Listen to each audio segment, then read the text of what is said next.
बहुजन विकास सांस्कृतिक कला मंचची rest house येथे बैठक संपन्न.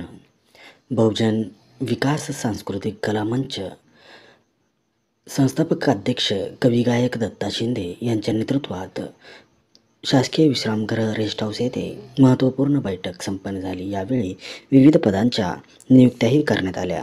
ऐकूयात त्यांच्याच शब्दात.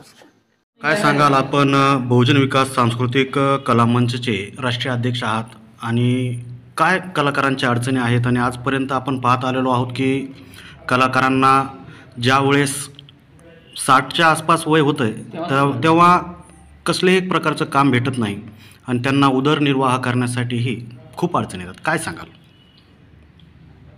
बहुजन विकास सांस्कृतिक कला मंच संस्थापक अध्यक्ष मी स्वतः कवी गायक दत्ता शिंदे आहे. कला क्षेत्रामध्ये वयाच्या 12व्या वर्षापासून मी आहे आणि कलेचा अनुभव हे मला त्याची जाणीव आहे.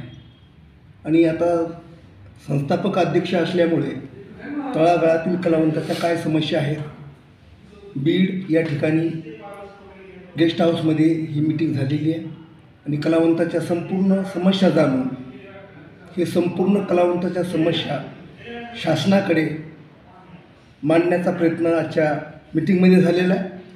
आणि फक्त मानधन 50 वर्षाच्या पुढच्या कलावंताला मिळतं, परंतु कलावंताची आठसुद्धा कमी करण्याची आज मागणी आम्ही शासनाकडे करतो आहे.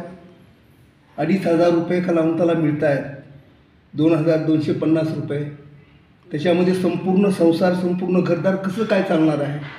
याच्यामुळं सुद्धा शासनाकडे कलावंताच्या मानधनामध्ये वाढ व्हावी, तसेच कलावंताला शासकीय सर्टिफिकेट शासन देत असेल तर शासनानं द्यावं, किंवा संस्थेच्या वतीनं जर आम्हाला शासनानं सांगितलं संस्थेच्या वतीनं तुम्ही द्या, आमचा शासनाचा शिंबॉलवरती राहील तरीसुद्धा चालेल, परंतु कलावंताचं भवितव्य उज्ज्वल व्हावं शासनाकडून.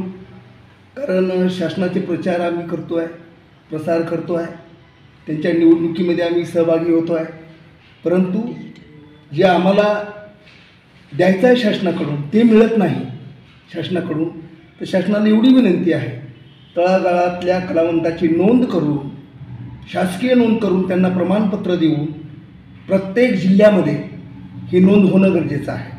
आणि संपूर्ण महाराष्ट्रभर मी या चळवळीसाठी, ह्या विचारासाठी, ह्या मार्गासाठी संपूर्ण जिल्ह्यामध्ये मी फिरतो आहे. आणि महाराष्ट्र प्रदेशवर जे प्रमुख लोक आहेत, तात्याराव झेंडे साहेब आहेत, उपाध्यक्ष आहेत महाराष्ट्राचे, भारत डोंगरदिवे हे सुद्धा महाराष्ट्र राज्यावर आहेत, सचिव आहेत. पुन्हा आमचे बीड जिल्ह्याचे सल्लागार ते सुद्धा महाराष्ट्र प्रदेशवर सल्लागार म्हणून आहेत. आणि बीड जिल्ह्याचे अध्यक्ष माननीय भीमराव घोडेराव हे यांची नियुक्ती झालेली आहे, ते सुद्धा त्याच प्रयत्नामध्ये काम करतील. सगळ्या कलावंताला माझी विनंती आहे या बैठकीमध्ये की महत्त्वपूर्ण जे विषय तुमचे आहेत मी हाताळतो आहे, पण तुम्ही सगळ्या कलावंतांनी मला साथ द्यावी, सहकार्य करावं आणि शासनाच्या जेवढ्या सवलती आपण पदरात पाडून घेऊ, हेच माझं सांगणं आहे.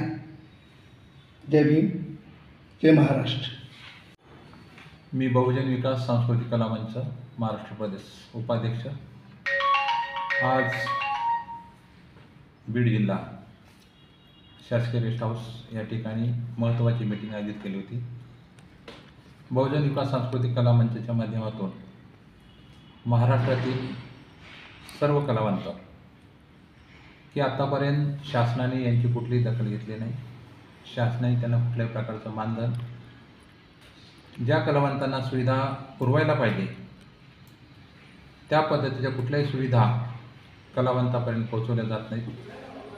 जसं शासनाने 18 वर्ष पूर्ण झाल्याच्या नंतर त्याला प्रौढत्व प्राप्त होतं, त्याप्रमाणे कलावंतालासुद्धा 18 वर्ष पूर्ण झाल्याच्या नंतर त्याला त्या शासकीय योजनेमध्ये त्याचा सहभाग केला पाहिजे.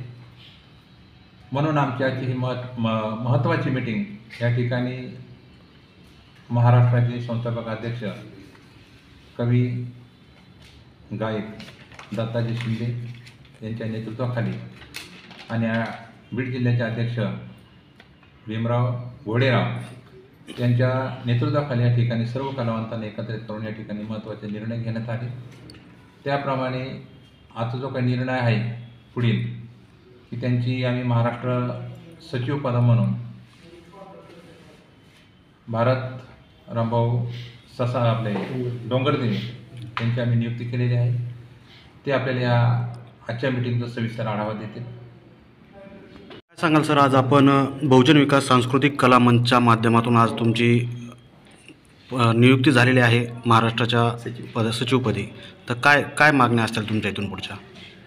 मागण्या अशा आहेत की आत्तापर्यंत कलाकारांची शासन दरबारी कसल्याही प्रकारची नोंद नाही. कलाकार हा आधात्री जीवन जगतोय, कलेवर आपलं पोट भरत आहे, परंतु शासनाची कसल्याही प्रकारची मदत त्या कलाकारांना होत नाही. कशामुळं? ही कलाकाराची नोंद शासनाकडं नाही. म्हणून ही कलाकाराची नोंद शासन दरबारी व्हावी, शासनाने त्याची नोंद घ्यावी, त्याला त्या नोंद करून त्याला ते प्रमाणपत्र देऊन सगळ्या योजना त्याला पुरवाव्यात. कारण नुसते कलेवरती पूर्ण त्याचा संसार चालत नाही. मुलांच्या शिक्षणाचा खर्च आहे, आरोग्याचा खर्च, कुटुंब चालवायला जड जात आहे. आणि सतत काही कलाकाराला कार्यक्रम पण नसतात, कधीतरी कार्यक्रम असतात, म्हणून त्याचा उदरनिर्वाह काय भरपूर व्यवस्थित होत नाही. म्हणून या संस्थेच्या मार्फत आम्ही सरकारकडे मागणी करणार आहोत, ह्या सर्व कलाकारांची शासनाने नोंद घ्यावी, नोंद करून घ्यावी आणि शासनाने ह्या कलाकारांना त्यांच्या मुलांच्या शिक्षणासाठी, त्यांचं कुटुंब चालण्यासाठी मदत करावी आणि भविष्यामध्ये त्याला पेन्शन पण द्यावी. अशा प्रकारची मागणी आम्ही ह्या संस्थेमार्फत शासनाकडे करणार आहोत.